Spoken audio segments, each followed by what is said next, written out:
Derby Wars, racing's biggest contest site, is now even bigger with more than 200 games every day. Check out Survivor, Derby Wars' hottest new game. It's fun, easy to play, and for just $4 you could win $1,000. Just pick a horse to finish first, second, or third and advance to the next race. With daily payouts and games starting every hour, you'll see why fans are racing to play Survivor. Go to DerbyWars.com now, use promo code Survivor to get 5 free Survivor games with your first deposit.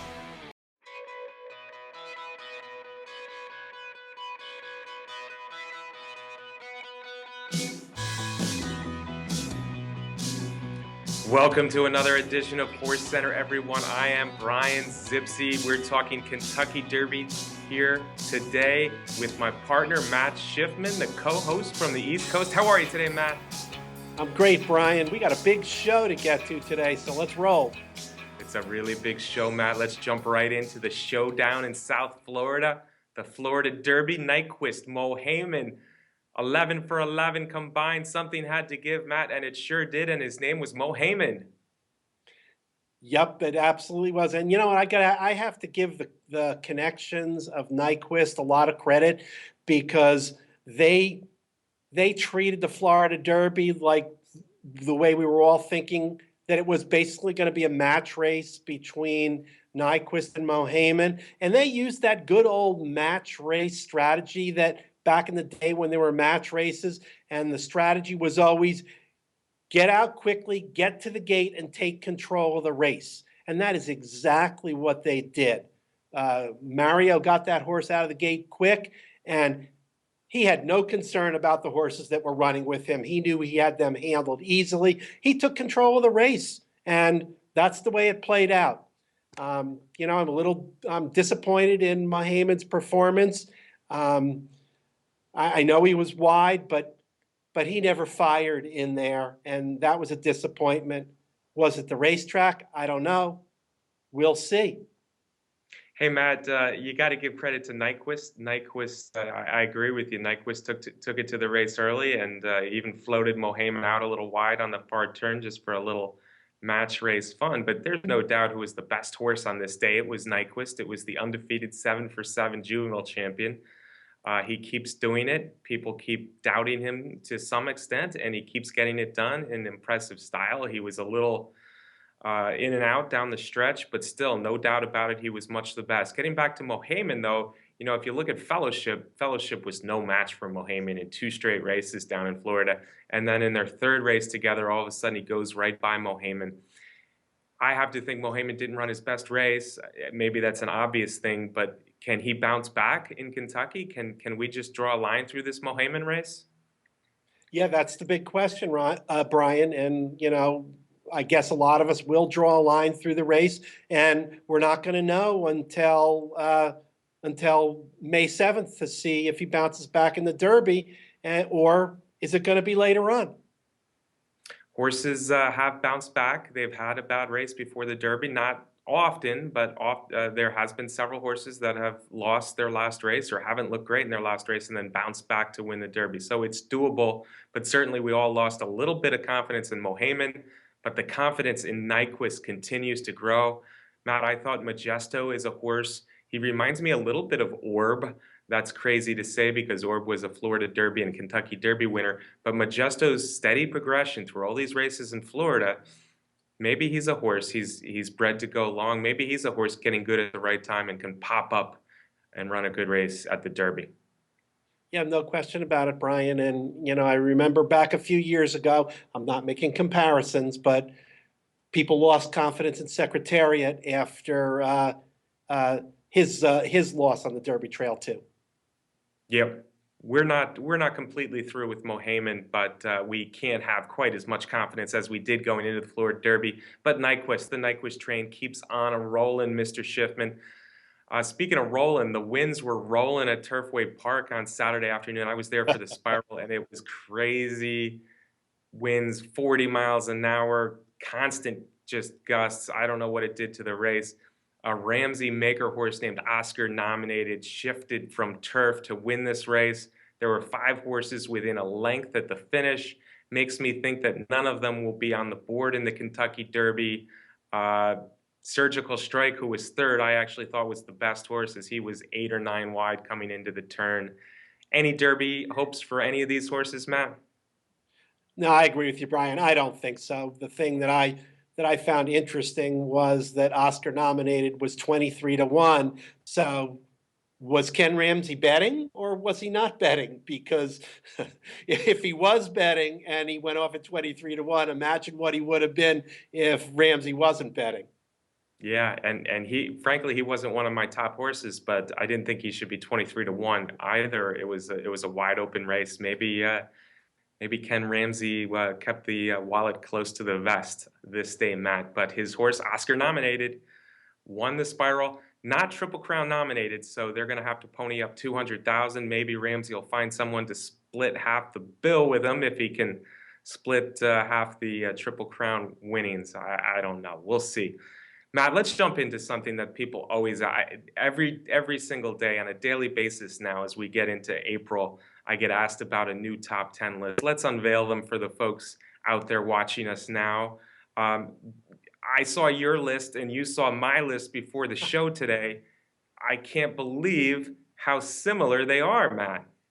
Yeah, I had the same reaction, Brian, when I saw yours because I sat down to do mine and I said, okay, now we're starting to get closer to the Derby. Now I can start putting some horses where I think they belong in terms of the way they're going to run on Derby Day. And I thought, Brian's good. I think I'm going to surprise Brian with some of my moves. And then I look at your list, and your list is very similar to mine. But hey, Nyquist is number one, and Nyquist is a way super number one on my list. I think maybe, Brian, I surprised you when I put More Spirit at number two.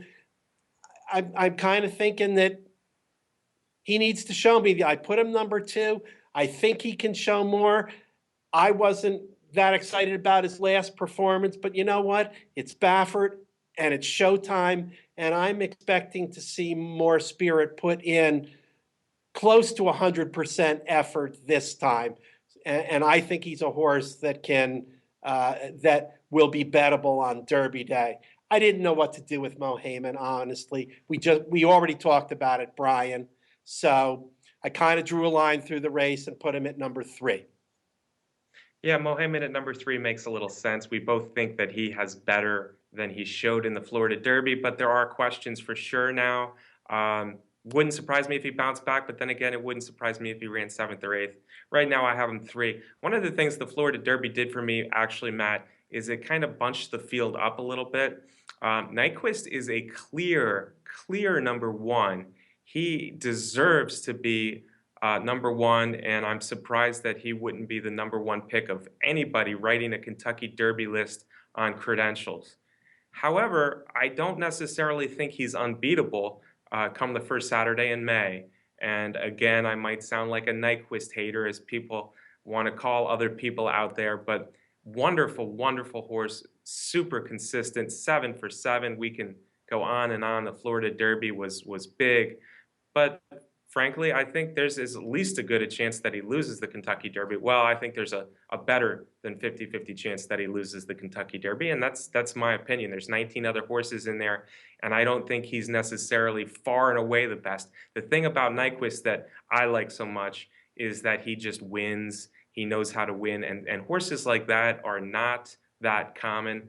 I compared him earlier in the year to horses like Affirmed and Silver Charm. That might have seemed a little bit like hyperbole earlier on, but we're seeing it more where he does what he has to do to win, and you got to love horses like that, and he certainly could do that in the Derby. He's my number 1. More Spirit's been my number 2 for a while. I like More Spirit. He's the horse I'm excited to bet in the Derby. He'll be in the Santa Anita Derby. Mohaymen, Matt, we're talking Destin, we're talking Gunrunner, Danzig. I saw that you moved Mo Tom up quite a bit, and that interested me. I have Shagaf a little bit lower than you. Talk about your move of Mo Tom up your list all the way up to what, number 4? I think that, in starting to think about wagering and starting to think about the Derby, Mo Tom is the kind of horse that I like to use in the Derby. He's going to be making a big move, and if he gets the trip, he could do almost anything in the Derby. I like his acceleration. I like his tactical speed. I know he can get the distance. I like him more than I like front runners. The Derby is always going to have a brisk pace, and it is the rare front runner that can sustain that throughout the Derby after competing with a 20-horse field. So when we start getting to this point, I start leaning a little bit more towards horses like Motom that have that kind of running style. Yeah, it makes sense to me, Matt. Motom comes every time he's had trouble, and you got to wonder if he'll have trouble in the Derby. But yeah, Motom is a threat to get into the exotics for sure. I threw in Swipe for the first time in several months. Swipe, I wrote an article about him that the readers seem to enjoy. Maybe Swipe is second best after all. 4 straight seconds to Nyquist last year. Ran a very good Breeders' Cup Juvenile to Nyquist last year. And as I looked at his workout pattern, I like it more and more. I like those strong 6 furlong works that he's making. He's had a mile work in there. And as long as he runs a good race in the Lexington, even off of one race, I think he's a horse that deserves to be in my top 10. So hopefully Swipe will come back well in the Lexington. That's April 16th. Matt, you want to talk about the races we got coming up? I think we have 1 or 2 or 3 big Grade 1 Kentucky Derby preps on Saturday. Yeah, and we're at that time now where we've got horses coming into all 3 of those preps that will be favorites on the board, that are looking to continue their preparation. We know they're in the Derby, getting ready for the big race, more experience, more points. And then we've got a whole bunch of horses that need to get some points. And with these races being 140, 20, 10 races, they're looking to get some points to get in the field. So in all 3, in New York and in California and in Kentucky, we got that dynamic. Yeah, it's going to be a fun week, Matt. We're going to see the points list shift.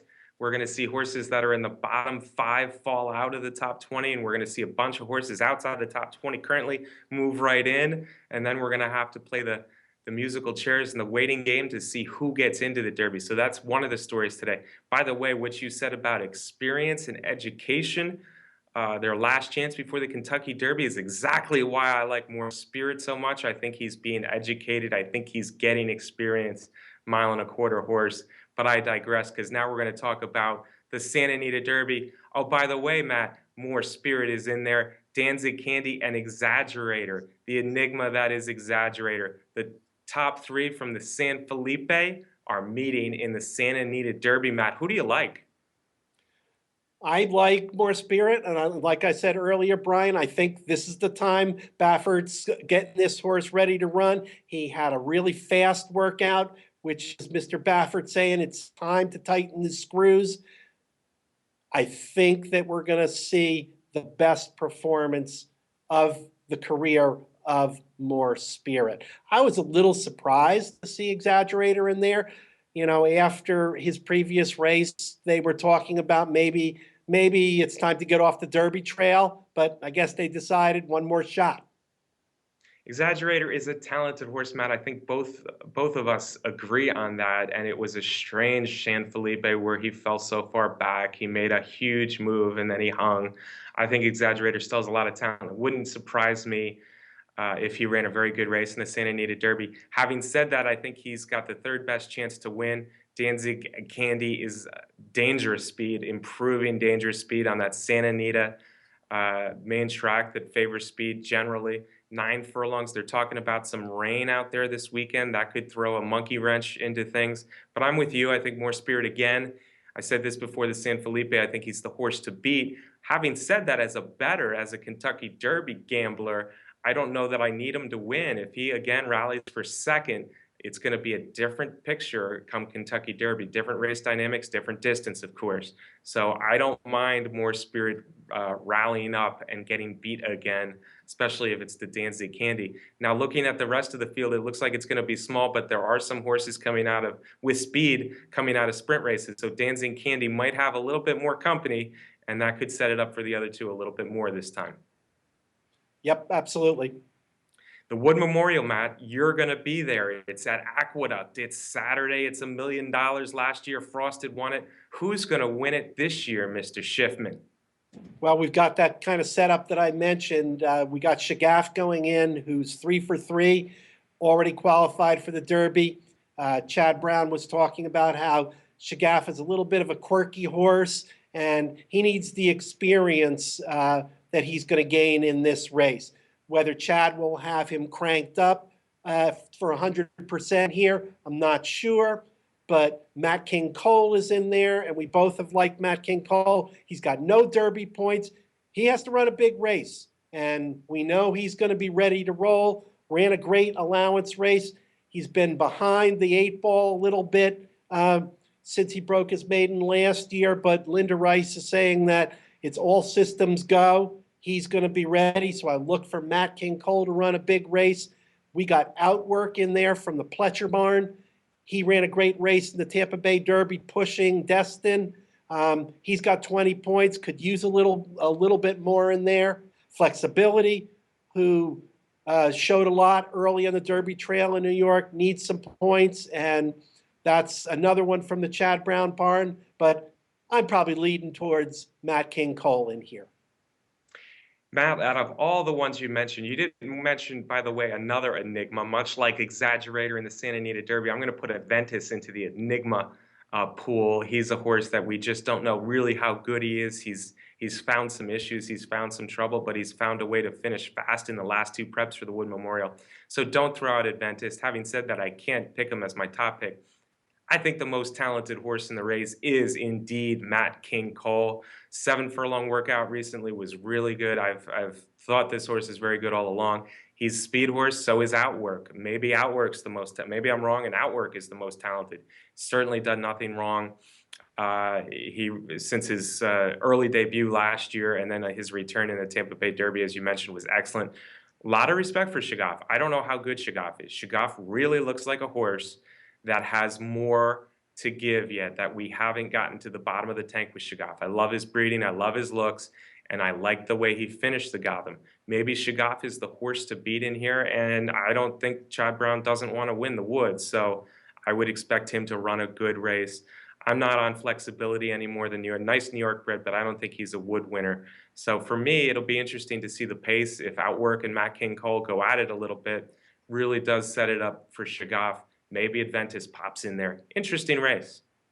It is. It's not going to be a big field. Some of the horses that we're considering, and I think are heading down to Kentucky to run in the Bluegrass, which is setting up to have a rather large field, isn't it, Brian? Yeah, that's where I'll be on Saturday, Matt. I will be at Keeneland, beautiful Keeneland for the Bluegrass. We might have some weather issues here as well.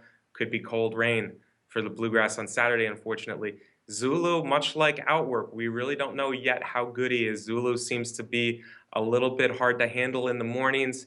2 good wins at Gulfstream Park, beating not much. But then he ran a very good race in the Fountain of Youth. I think the Fountain of Youth was an interesting race in which Mo Heyman had a lot more experience than Zulu going in. Certainly Mo Heyman got the best of Zulu the last furlong, but Zulu really stuck with him for a while. Maybe that doesn't look quite as good after the Florida Derby, but Zulu, another Bernardini, right, Matt? Zulu is a horse we need to watch, and probably the favorite for the Bluegrass, although last year's big 2-year-old winner at Keeneland was Brody's Cause, and I think he deserves another shot after not doing a whole lot in the Tampa Bay Derby.